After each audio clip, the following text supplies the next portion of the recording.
在别人的眼中，如果一个明星的微笑很暖人的话，那他的微笑可能会成为一种标志。任嘉伦的微笑是一个很温暖的存在，他的笑容可以帮助大家赶走心中的雾霾，而他在微笑的背后也承受了不少的压力，比如说他之前有经历过连续拍摄3部电视剧，咳嗽不停，这样子的他并没有出色，而是少些人气，笑容很灿烂很暖心，每一个看过他笑容的人都会对他加以赞赏，因为他的笑容实在是太暖了，并且他的笑容是带有标志性的那种类型，就比如说他的狐笑，很多人都模仿不来，是发自内心的快乐或者微笑才会达到这样的程度，只是大家不清楚的是，他这种笑容的背后其实承担的一些东西。连续拍摄3部作品都咳嗽，白蛇传说、大唐荣耀和锦衣之下，在这些图片中可以看到他在拍摄自己作品的时候在不停的咳嗽，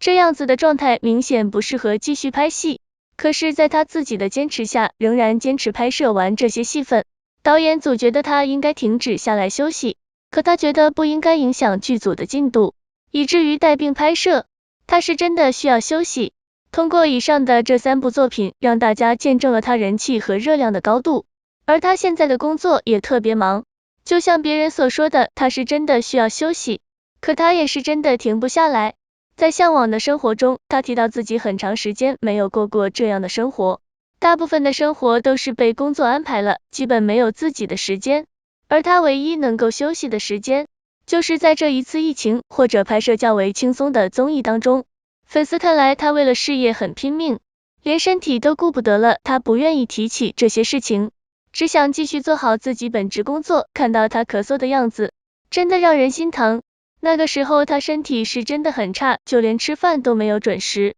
更何况伙食不太好，身体就更加不可能好起来了。在面对粉丝或者大众时候，他情愿不给粉丝知道这些事情，让别人担心。在我看来，他的笑容是很真实的，可他的伤痛也是真的，他每次笑容背后承受了不少压力，有的时候为了正常营业，他也不得不忍住伤痛。也许在别人的眼里很不能理解他的这个笑容，或者说他背后承受的压力，可是任嘉伦的确就是在背后承受了这些东西。总的来说，任嘉伦的努力并没有白费，他现在所有的成绩都体现在他的粉丝增长量以及曝光量当中。就比如说《木白手》这部电视剧让他蝉联热度明星第1名，这样的成绩很少有他可以有这样的成绩，说明他被大家看到。希望他在今后的展现或者生活当中，可以有更多这样子的机会或者获奖，不管他之后要到达一个什么样的程度，我们希望他能够保重自己的身体。